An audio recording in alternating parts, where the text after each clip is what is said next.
well to this place. So since January of 2022, Vicki and I have been working on this project of restoring Vaucluse and the dependent buildings.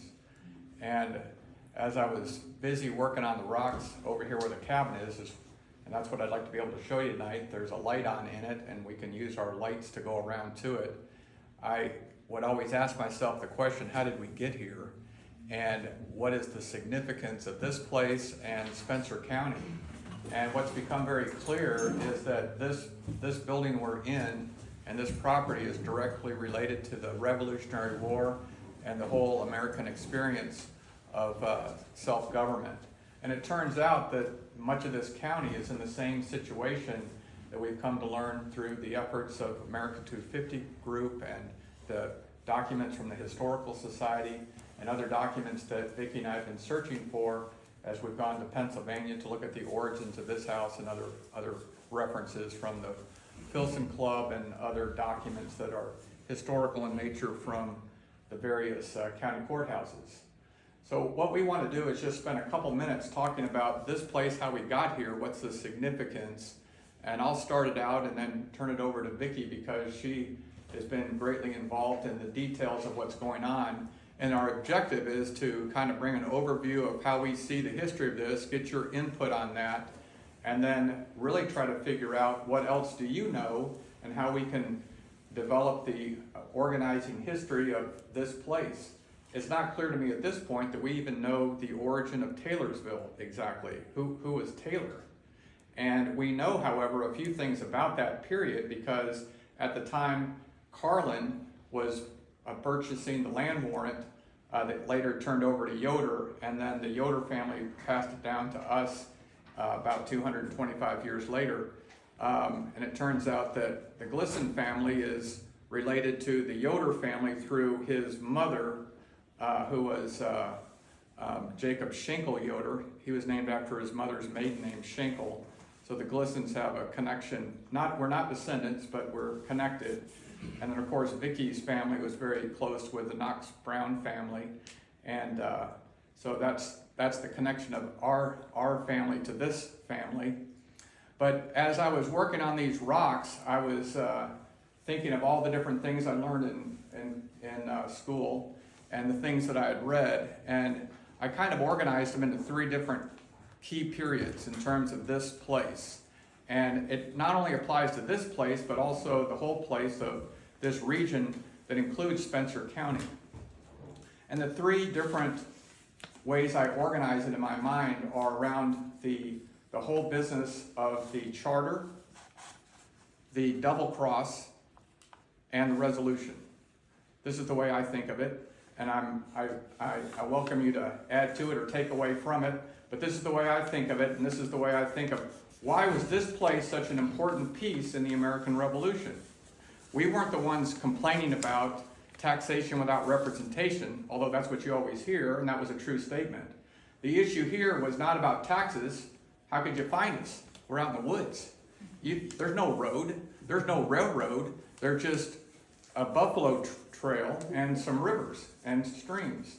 So how does that work for us here? This had to do with the double cross and why people were fired up and were ready to turn against the king because in their estimation, and I think their estimation is exactly right, the king double-crossed us. That's what happened. And here's why. It all starts with the charter. What was the charter? The Virginia Charter. What was the Virginia Charter? Well, in 1606, Virginia had already been named after the Virgin Queen, Queen Elizabeth. 1685, Sir Walter Raleigh says, hey, I want to name a colony after you because, well, we better do something because in 1608, the French had already named Quebec as the capital of the French territory, which they'd already claimed back in 1534 as all of this area. Where we're sitting right now in 1534, the French claimed. And what they claimed was everything west of the Alleghenies and everything east of the Rockies. And it circled around and came down south around northern Alabama, northern Mississippi, Georgia. Everything below that was Florida. French had all the inland. England was over here on the coast. And the Dutch were up there in New York and the Hudson River area. But the French came in on the St. Lawrence Seaway. The Spanish had already claimed the west coast and Florida by 1513. So you have the Spanish first, then the French, then the French make a capital in Quebec City, and then the next year the English say, you know, we got to rethink this. We need to make a colony that's belonging to England. So that they did, and they created the second Virginia Charter. The first one was in 1606 and was about put a bunch of money together, let's go try to do something.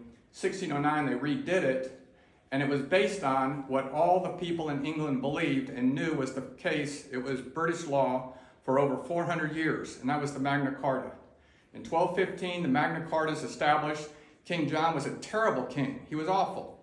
And Stephen Wagner and the other noblemen come together and say, you know what? We have to own our own property. We can't put up with this king stuff running off and just running over us. We have to own property. The House of Lords happens and all this that you're all well aware of. So the established law of England is there are rights of the individual for self-determination of their property. The purpose of the king is to defend it. So have a good navy. We'll pay you taxes. You defend our property. That was the genius business model of the British Empire. And it's why it succeeded over the Spanish and the French, because everybody had a stake in it. Well, along comes the double cross. The double cross happens when the French and Indian War, because the French and Indian War happened because the Indians were already fighting, and the Shawnee and the Algonquin tribes had gone against the Iroquois. The Iroquois sided up with the British, and the others had sided up with the French. Most were on the side of the French. And what happened with that charter was that England claimed for the Commonwealth of Virginia all the land from the Atlantic to the other ocean. The other ocean belonged to Spain. They had no idea how far apart it is. Spain had already claimed it, but the King of England said, you know what, we're taking all that.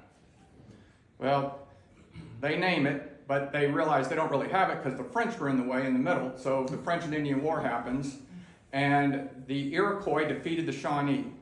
Well, the Shawnee were the Indians that were local around Ohio. They were long enemies of the Iroquois way before the Europeans showed up. And the Iroquois sided with the British, defeated all these French proxies, and that war got settled in 1793. And when the English won, herein comes the double cross. The double cross is that the Virginians had been led to believe through their charter, which had been established in 1609, that they themselves had the right to divide up the land and govern the land, determine how it will be taxed, divided, who owns what, and it's all about purchases and everybody owns their property, consistent with the Magna Carta. Well, when 1763 happens, King George III of England says, you know what, I'm taking this all back. I'm buying this from the Iroquois. The Iroquois were willing sellers. They sold the Kentucky lands, and he said, none of you frontiers people can come on the other side of the Alleghenies. So whatever you all have done in the legislature doesn't count. Sorry. Well, that's a direct violation of the Magna Carta. And those were the fighting words. And that's why everybody here said, wait a minute, this is a huge double cross. We're going to war. And why did they say that? Because they had listened to their granddaddies tell about how they had to leave the old country. And if you were someone from Britain, you already been run out on a rail because you had a different religion than the king.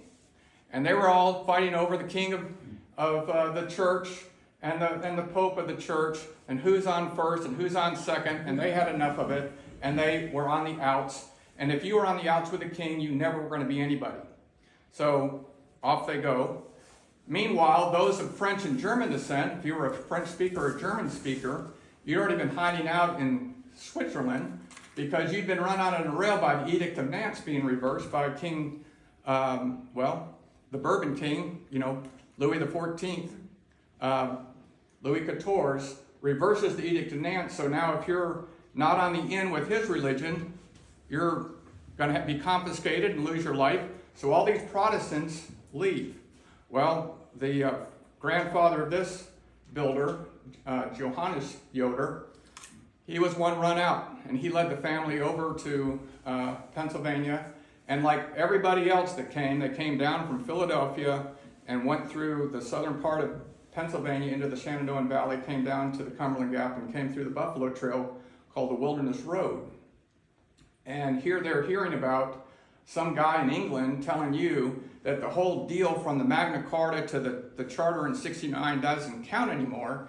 And what they're saying is, we left all that and you don't count anymore. So that's the deal. So that's the way the fight goes out here in the frontier.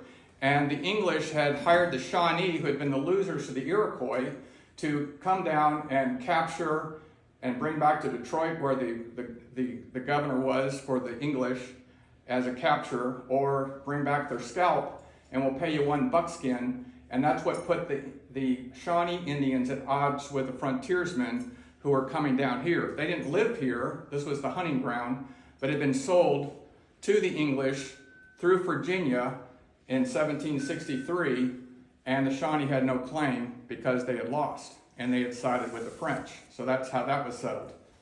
So the double cross, it was a big deal with that Treaty of Fort Stanwix that happened in 1768. There was a skirmish in '69, and it was a prelude to the Revolutionary War that happened then in the events leading up to 1776. What happens here then, the resolution, is that in 1773 through 75, you have early explorers coming in that included people that, descendants of whom you met just the other day. Mr. Carlin, for example, his forefather, Thomas Carlin, was one of the ones that was coming in with John Floyd. He was in a different company with Daniel Boone. The man in whose house you're sitting right now, he grew up in the farm next to Daniel Boone. So Daniel Boone was from Pennsylvania, Berks County, Pennsylvania. His family fled England over certain issues, and Johannes Yoder fled over similar issues, but different, but all the same idea: the king's after us, and we got to get out of here. And they became successful farmers, lived right next door, and Daniel Boone went his way, got hitched up with Judge Henderson, and in 1775, Judge Henderson bought Kentucky from the Cherokee through the money that came much out of New York and the Transylvania Company. The Transylvania Company was recognizing the Cherokee's claim on this as a hunting ground, but this is more down in southeast Kentucky, not right here. This was more Iroquois territory for hunting grounds, but they all used the same Buffalo Trail. So it turned out that because the other deal was sooner in time, 1609 to 1763, all the colonists recognized that lineage. So if you didn't have your claim set up in Williamsburg, Virginia, it didn't count. That's why Daniel Boone left with nothing except a bunch of scars. So the resolution led to different individuals who listened to the people in Virginia, the legislators, saying, you know, we're not listening to the king. We need to raise money for the Continental Army.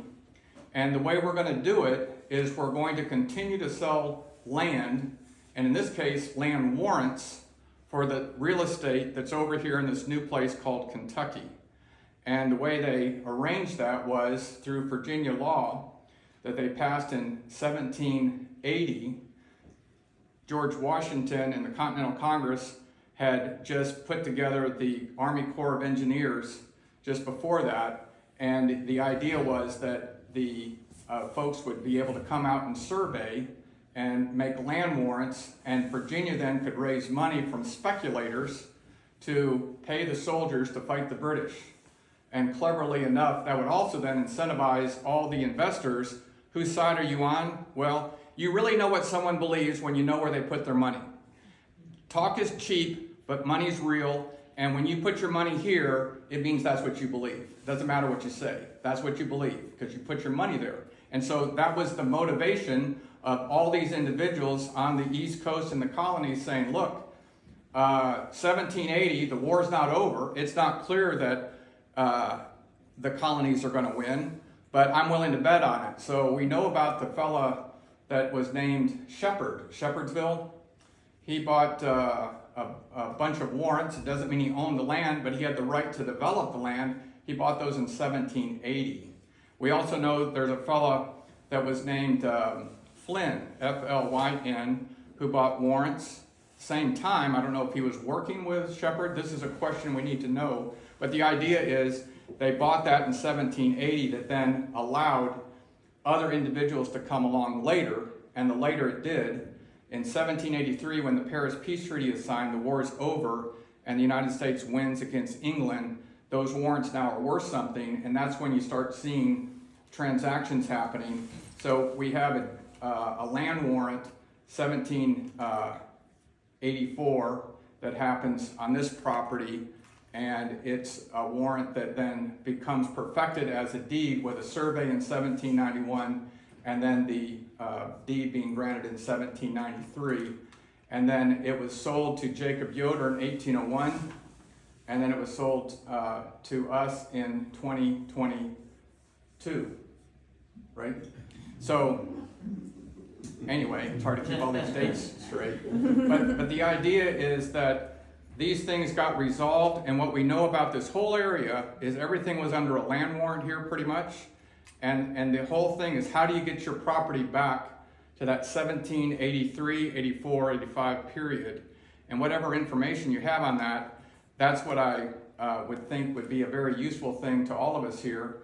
And I wanted to turn it over to Vicki to bring you up to speed on all the things that happened around this with the work that she's been up to. And I know Terry and Bonnie and others have been working on with Robbie. So Vicki? Thanks. As Sean said, whenever we first got the property and the house, and we were trying to do some research on what are the origins of this land, and what we found out is that everyone would tell us, well, this was part of Peter Shepard's warrants. And so what we know about Peter Shepard, as Sean said, is that he owned a lot of grist mills up around Bucks County, Pennsylvania. He was a very, very wealthy man. He sold those grist mills, and he took a lot of that money and he invested in warrants. So he really bet. He took a huge risk, but he bet that the Americans, that the colonists would win. And so when they did win, what you find is that about that same time, and then another key piece is that his son, Adam Shepard, was in the Corps of Engineers. So whenever George Washington started the Corps of Engineers, a key place to be was to be in the Corps of Engineers. So you've got Peter Shepard owning all of these warrants. He sits in Bucks County. His son is now in the Corps of Engineers, and his son comes out here and he's starting to survey. And so everyone kept telling us, oh, well, all of this area in here is part of the Peter Shepard warrants. And so I sort of took that for face value, and then I kept looking, and I really went down this rabbit hole where I was thinking, there must have been a station here. There must have been a fort here. Wasn't there any in the confines of what would have been Spencer County? Didn't we have, a station? And I made all of these calls. I talked to all these folks. I did all this research. The only thing I could find was Kinchlow Station, which is over at Nelson County in that area. And apparently, a number of years ago, there was a debate about whether Kinchlow Station was actually in Spencer County or Nelson County. And somewhere or another, Spencer County kind of gave up. I think we should go back and look at this. So I'm here to tell you a few things that I want to go back and look at now that we have this land and now that I've done this research. So I think we need to go back and re-examine Kinchlow Station, because I think there's a lot of evidence that it was actually in Spencer County. The other thing that I kept seeing when I was doing this research is that someone would talk about these, like Glissons and some of the folks that have done early Kentucky history. They'd say, well, there might have been a place called Flynn Station in Spencer County. And I thought, and I couldn't find anything about Flynn. So bless Jake, whenever Don Carlin sends us the original deed, and it's right over there on that tea table over there. And so please, it's a copy of it. I want you to I put a few things out for you to look at. But what you see is that you've got, it wasn't Shepard that had the land warrant for here. It apparently was Peter Flynn. So that was very different than what I had been told and what I had sort of assumed, and everybody was saying, oh, it's all, this is all Shepard property. There's no doubt, Shepard had a lot of property. He had about 17,000 acres. And he owned property out in the Elk Creek area, he owned some toward Nelson County, he owned property in this area. But what we found out is that the warrant, whenever you read the deed that actually came to Thomas Carlin and Thomas Carlin to Jacob Yoder, that warrant is very clear that Peter Flynn had the warrant. The importance of that is that they keep talking about the Flynn settlement. And then you find out that Thomas Carlin sold the acreage to Richard Taylor, and that it also included the Flynn warrant. And so so I thought, this is amazing. You know, all these towns know their history. I don't think we know our history very well. And so one of the things that I hope that we can get done is that find out what stations did we have here, because there's a real sense of pride in a county when you know what your stations are. What were the earliest settlers here? I kept thinking, how did they get from Painted Stone Station in Shelby County over to Bullet Station where the salt was? And whenever they were being attacked by the Indians, they must have gone down and eventually down Brashears Creek over to Salt River. But I think there were a number of stations. I think there were at least 2 stations here that had the very earliest settlers. So I really want us to look at that piece. I also want us to look at the Peter Flynn piece. And Mr. Carlin, Don Carlin, who is a descendant of Thomas Carlin that had this property, he thinks he has some of those key pieces, some documents that will show us who Peter Flynn was. And so from what I've been able to kind of figure out, I think he was a speculator like Shepard. I think he had warrants, and so he got his warrant. He actually sold those warrants then originally to Thomas Carlin, and Thomas Carlin is a fascinating guy. I mean, Thomas Carlin, whenever you start looking at him, he was one of the earliest folks to come into Kentucky. He was, as Sean mentioned, he was actually in John Floyd's survey team. And some of these people just keep coming and weaving in and out, and it's just amazing. So Thomas Carlin was surveying under John Floyd, and John Floyd was related to William Preston. And William Preston was a very astute businessman back in Virginia. And he had all this land, and he was speculating, and he was sending John Floyd out here to survey and to make sure that he knew what kind of land he had. And he then employed Thomas Carlin. And so you had both Daniel Boone and the Transylvania Company and Richard Henderson out here, but they were competing with the likes of William Preston and others. William Preston, actually, when he was the uncle of John Brown. And there is a connection to this house, because John Brown was the son of a fellow that started what would eventually become Washington and Lee University. But they were, at the time, didn't have a lot of money. John Brown was struggling, and he was trying to go to Princeton. Then he went to William and Mary. He eventually did finally get through law school, or what was law school then, studied under Thomas Jefferson. And John Floyd sends the message back through his uncle, William Preston, and he said, or through William Preston, he said, you need to tell John Brown he needs to get out here to Kentucky. There is all of this land. We've got to get these deeds perfected. He needs to quit studying under Thomas Jefferson and get to Kentucky, which he did. And as you know, he was a founding father, one of our founding fathers. He he moved to Danville originally, but then came on into Frankfort. Thomas Jefferson helped him design his home, and that became Liberty Hall. And Mary Yoder, the second daughter of Jacob Yoder, married Mason Brown, the son of John Brown.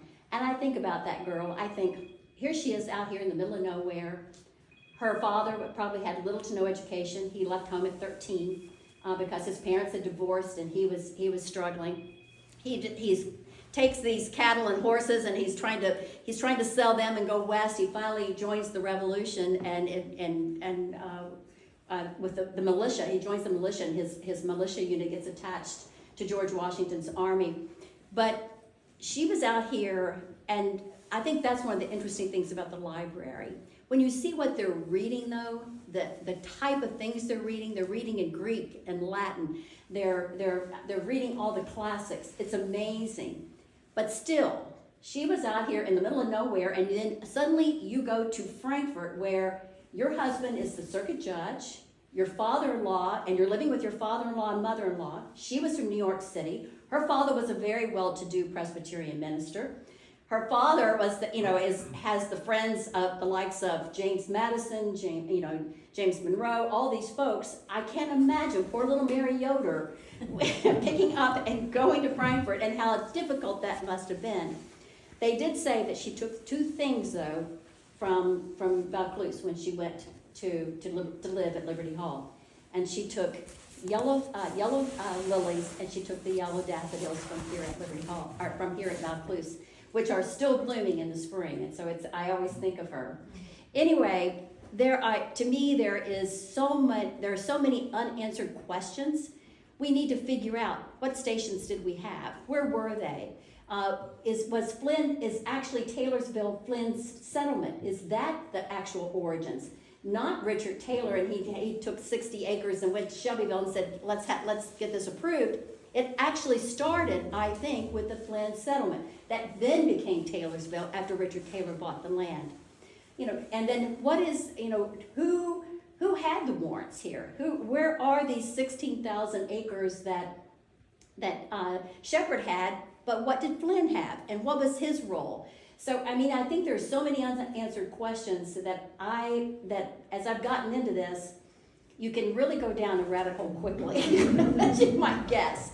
But I also think they're really important things to know, and I think that they allow us to have a better understanding of place and an appreciation of place and pride in the county that we live in.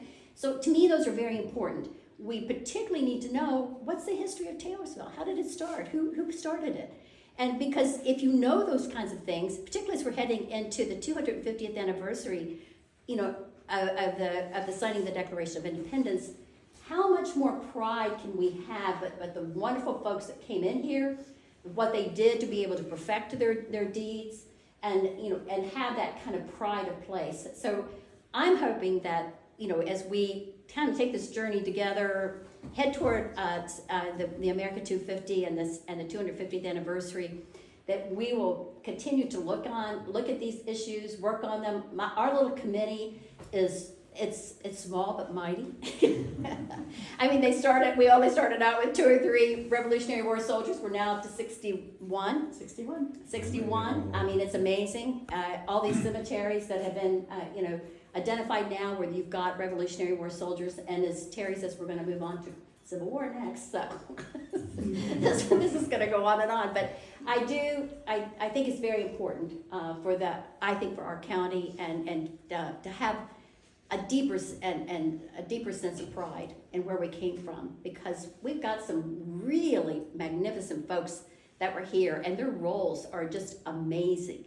When you think about the inventor of the flatboat, the first person to go down the Ohio and the Mississippi and make a successful commercial venture down the Ohio and the Mississippi. Whenever you think about how this one person, how he impacted our country, it meant that you could now move goods, because when you were in Kentucky, you couldn't go across the mountain and sell anything. We were stuck out here. And all these different countries, Britain and France, were trying to keep us from using the rivers. He figured out how you could take that flatboat, put all this whiskey on it and other stuff, and make a successful trip down the river. Importantly, too, it allowed families to be able to settle west, because they would put like a little cabin on the top of the flatboat. They might have a little fireplace in there or something, but you put your cow and your horse, and you loaded the whole family up, and you head down the river. Even Lincoln talked about how fascinating it was to take a flatboat to New Orleans. So what this guy did, this is just one little person in Spencer County, but what he did and what a legacy he has. What a legacy he has. We should be so proud. So, thank you. What else do you want to say? So, Vicki, maybe share with everyone, this room that you're in, this was the men's parlor, as the way it was described in this is with the Park Service, the way Ms. Brown filled out the papers. This was the men's parlor. Yeah. And we do have the application for the National Register. I just thought folks might like to see it. It's very interesting. This house was one of the first to be placed on the National Register. They did this in sort of an order of importance. And so this house was one of the first to be placed on the National Register. And to Mrs. Brown's credit, they did a magnificent job, and they have pictures of what all the dependencies looked like back in 1776. So the rug that your feet are on is a rug from New Orleans that Jacob Yoder brought back. Yeah. Fell in love with this rug. It's got a lot of holes in it. Yes. The furniture you're sitting on is from Liberty Hall and also Blue Wing 1. Blue Wing 1 was the first luxury steamboat. Blue Wing 2 is the Civil War one that went back and forth, but 1 was already decommissioned by then. The chandeliers in the room are from the Blue Wing. So the family stayed connected to the river and got into the steamboat thing. They made money, lost money. They tried to figure that out. There's a lot of things going on with that, but some of the things in the house came from Liberty Hall and that ship. And then, And I'll just add that the reason that is in the house is that I think most folks don't realize, but Jacob and Mary Moss Yoder had 2 daughters. Eliza was the oldest, and she married David Poignant, that we all call it Pointer around here, but David Poignant. And they had children, but the only child that really lived to for any length of time was Yoder Poignant, that the Yoder Poignant School and all of that. And then he was, the story that the family tells is that Yoder, it looks, best I can tell, I think Yoder kind of lived on his laurels, and he sold a lot of property off, and he was just having he was a good time Joe, he was, and so he goes to live in the Spencer house in Taylorsville. He gets hit by the train there and is killed. Some of the family indicated that probably so whenever he's killed, he has no issue. He had never married. He had no issue. So then they wanted the farm to stay, and his parents had both passed away, Eliza and David Poignant. And so then that meant Mary Yoder, who had gone to live at Liberty Hall and had married Mason Brown, she had 6 children with Mason. And so then they convinced her son, Knox Sr., to leave Blue Wing Landing up and along the Kentucky River, and to come down to Vaucluse and to live. And so it actually, Mary Jane and Joe that we bought the house from, that is directly from John Brown, one of the founding fathers of our country, first senator, and their son Mason and Mary, and so Knox Sr. was a direct descendant. So the folks we bought it from, the folks that were here, for most of the people that we knew, they were direct descendants of of John Brown and Marietta Brown. It's amazing. And, and who they knew. When you start getting into this, it's like because Knox Brown Sr.'s wife was a direct descendant of Green Clay, and Green Clay's portrait and his wife's portrait hung in this house. And she was a direct descendant of the Governor Crittenden. She's, it's just amazing the background and the lineage that they had. And yet they were very quiet, kind of unassuming folks, I think, but they had a magnificent lineage. It was like a who's who in Kentucky. So tell me, Jacob Yoder bought the house in 1801. Mm-hmm. And No, then he bought the property. So the way this works. Oh yes, I'm sorry, not the Okay. house. So the way this works is that 1784 date, you got the 1609. That's the whole contract. You got the double cross in 1763, but then the whole thing happens in 1780 when Virginia, as the Commonwealth, says we're selling land warrants to raise money. When that happens, land warrants got sold probably to Flynn and to Shepherd and to others. That 17,000 or 16,000 acres would be about 25 square miles, but it's around Shepherdsville and comes into this county, but it doesn't appear to be right here. This was Flynn because of the deed that we have. It goes back to that 1780 period. Nothing could be sold before 1780 because Virginia enacted the law in September of 79. It became effective in 1780. So in 1780, all of a sudden, land warrants are sold. And then when the war is over and the Paris Peace Treaty is signed in 1783, that's why you don't see any movement on the land warrants until now it's officially over between the British and the Americans. Of course, it turned out it wasn't until 1812. But it was officially over for Virginia to be able to sell these warrants, and they'd be worth more money, because now if you have a land warrant, you can sell a segment of the land warrant to someone who wanted to perfect a deed. All a land warrant meant was you had the right to sell to others, divide it up how you want, and then sell to others so they could get a deed. The land did not belong to an individual until that individual built a house and put out a crop. Like cabin over here. And so that cabin is the part of perfecting the deed. So the first time the deed's perfected is 1784, the land warrant sold. It's sometime between 1784 and 1791, because 1791, they've already issued the survey. So they've got the crop, they've got the cabin. So I don't know the date of the cabin. I imagine a few rocks got moved around in 84, 85. And I'm happy to take anyone who wants to go out with me to the cabin. It's what I've been working on for the last couple of years. And I can tell you it takes a long time to move a bunch of rocks around. But the issue is there were 8 Carlin boys, plus the girls, and Thomas Carlin, and they were Irish, and some Irish people have it in their genes to know how to lay rocks. And they did that, and they did the spring house. And I think they got started on the summer kitchen. But this brick structure, this was then built by Jacob Yoder in 1801. So 1801 to 3. The space underneath where we're sitting and standing is a full basement with a clay floor, but all the clay that was dug out of here was kilned right here on the property and made the bricks here. And the way the basement is structured, the foundation of the main part of the house, it's all stone all the way around, and it's got 2 large brick walls that hold up this wall and the other wall. So it's just 3 rooms under there, and it's exactly the footprint of this room, that foyer, and the women's parlor. And it's separated by 2 brick walls that are so thick.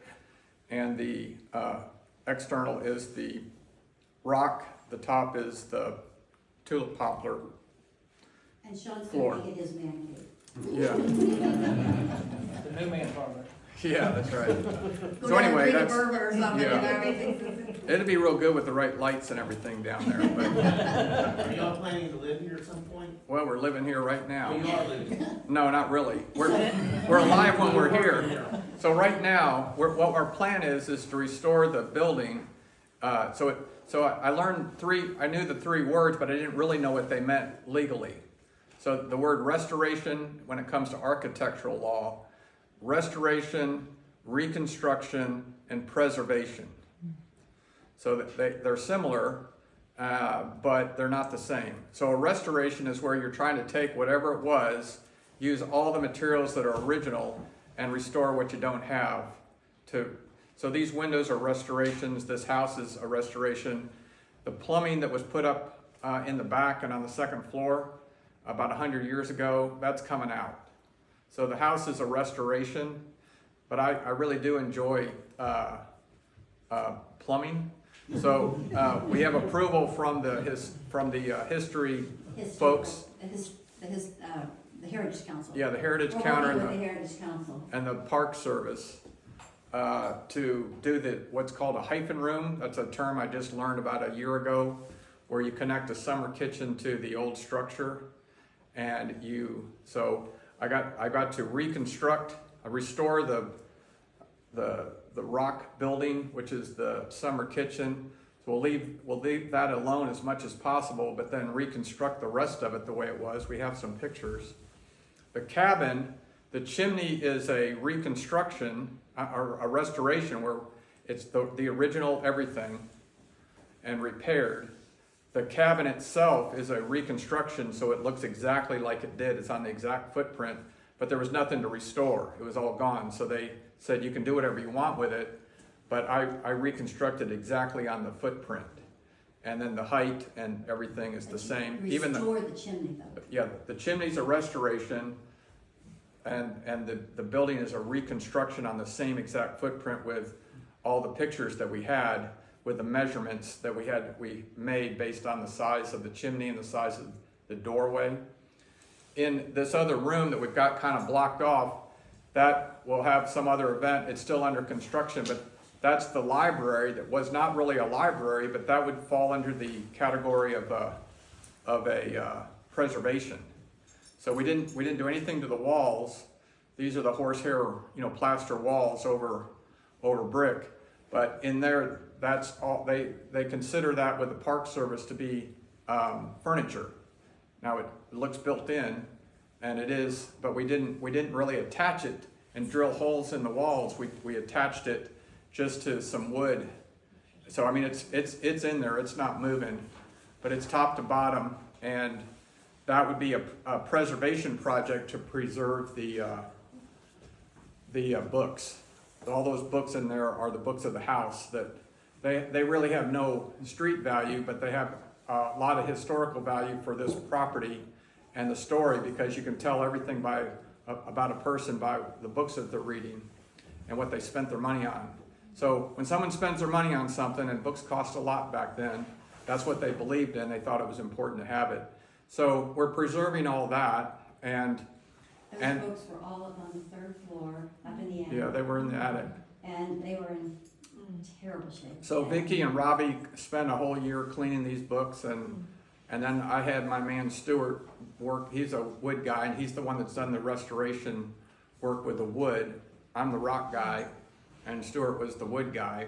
And the public or the Park Service, they place a high value in an old house to put in central air and heat, because it has to do with preservation. You see what I mean? So that's so preserving it. So water's not a part of preservation, but closing off the windows. If you're going to do something to a window, you can only add the storm window on the inside. There's all kinds of rules about it. They like you to put in the security, which we've done. We've got electricity, but we've tried to hide it.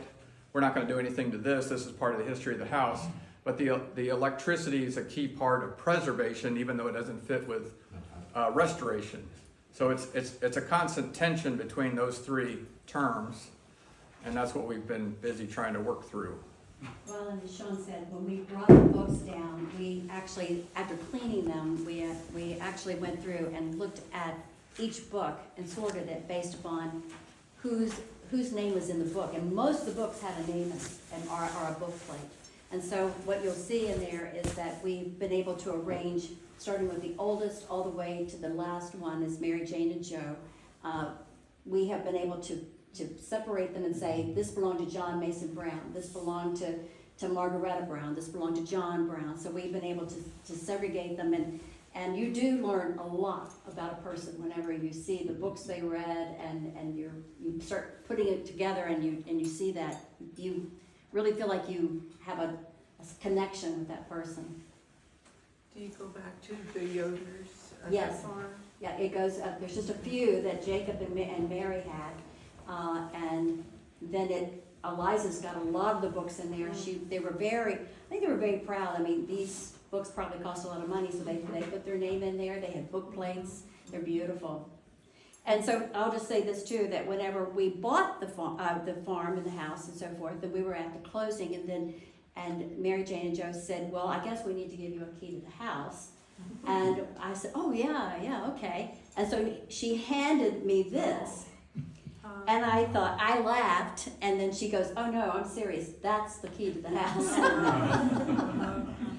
And so this is the key to the house, and so it's the only thing that will open the front door. And there's a picture of the lock on the front door. Oh, there it is right there, you can see it. This is an article that appeared in the Courier Journal magazine in 1952, and it shows the Hereford cattle that they had in the house. It also shows in what great shape this house was in. And it also talks a lot, here's a picture of the cabin before the country fell into it. Jacob Yoder put 6 pecan trees out the back here. And when we bought it, there was only 1 pecan tree left. It finally fell about 2 months ago in a storm. And I can tell you from all of the boxes and the trunks and all the stuff that I've gone through, there must have been 1,000,000 pecan hulls in this, because these little mice, and they had hands of tobacco. They would put hands of tobacco in trunks, and I would open up the trunk and I go, oh my God. You know, and it was just like the rats and the mice and all this stuff had been in there and eaten, and they had hauled in all of these pecans.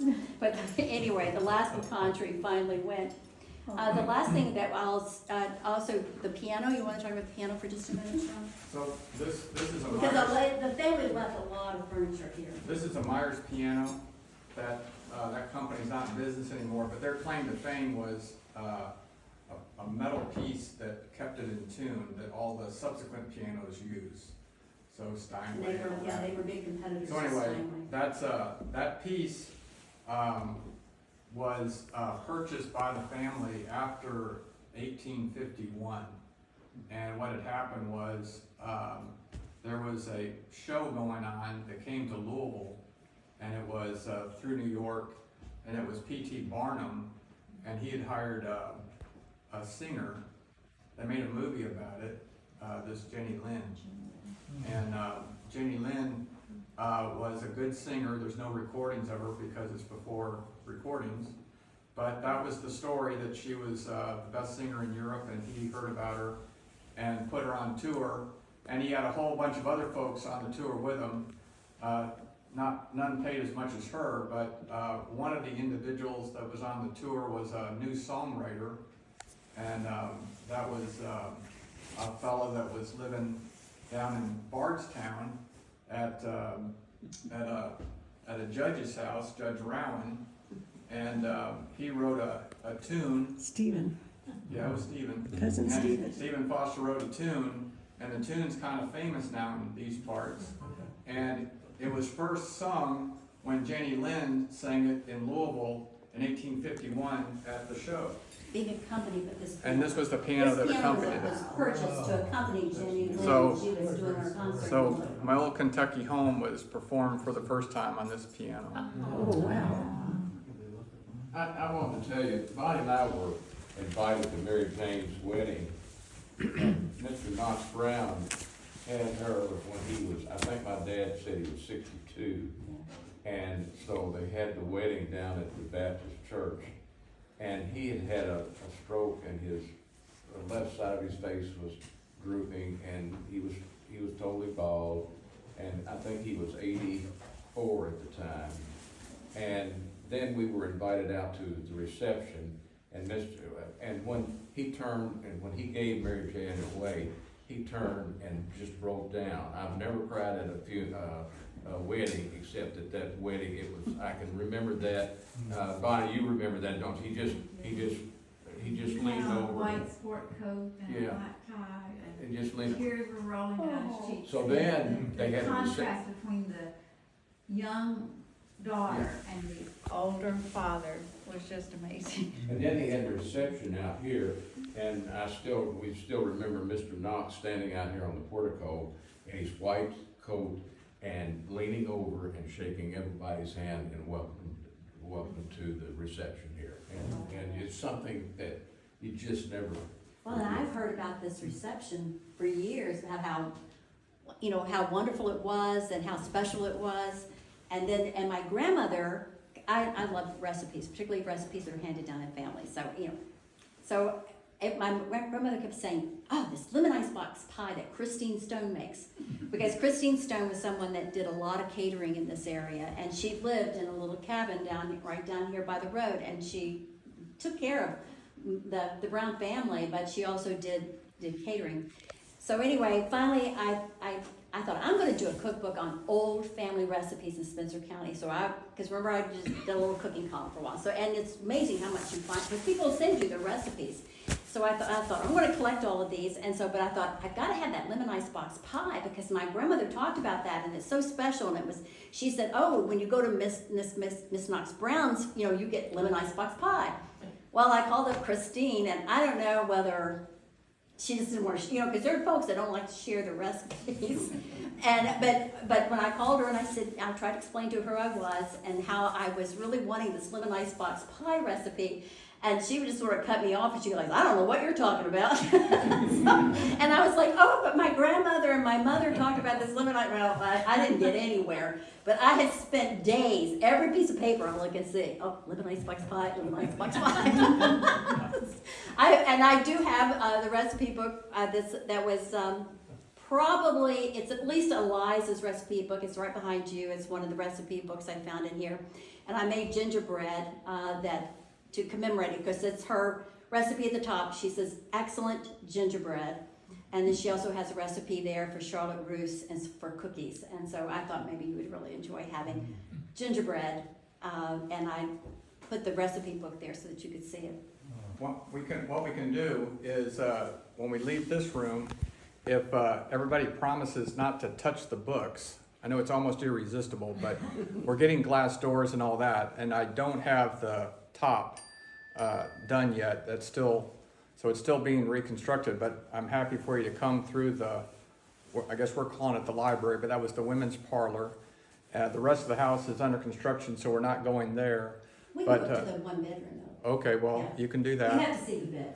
And then anybody who wants to can come out to the cabin if you wish.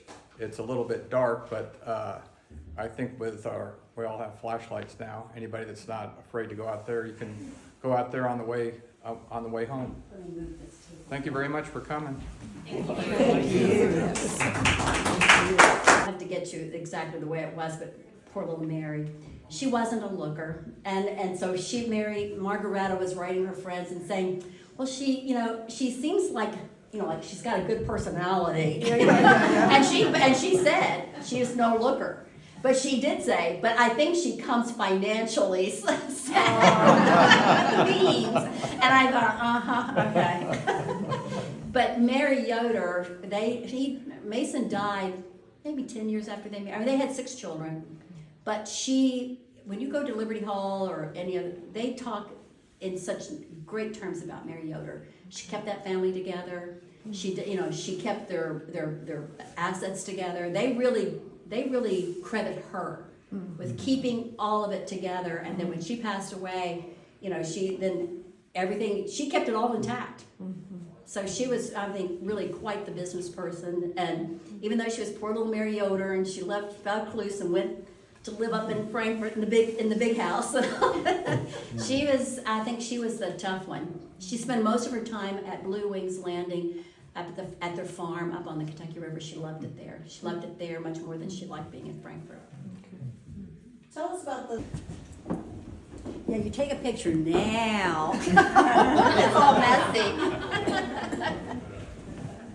Yeah, let me turn the lights. I'm gonna take a detour.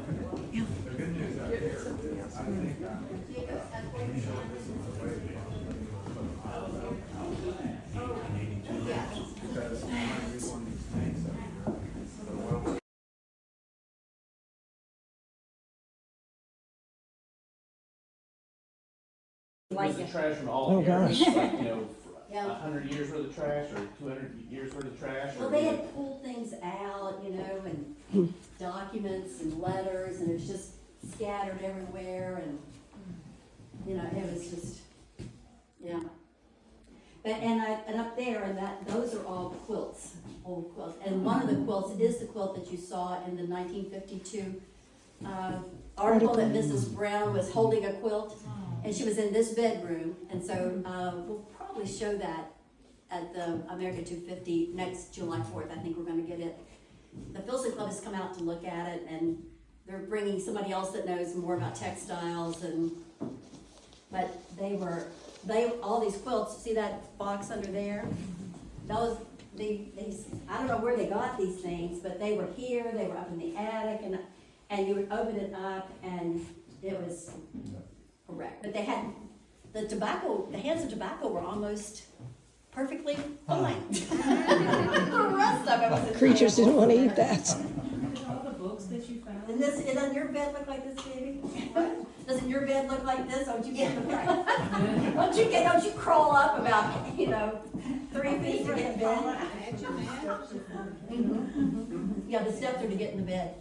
How tall or how deep are the? Well, we've got a couple of mattresses, right. well, and mattresses Oh. on here, but it's tall.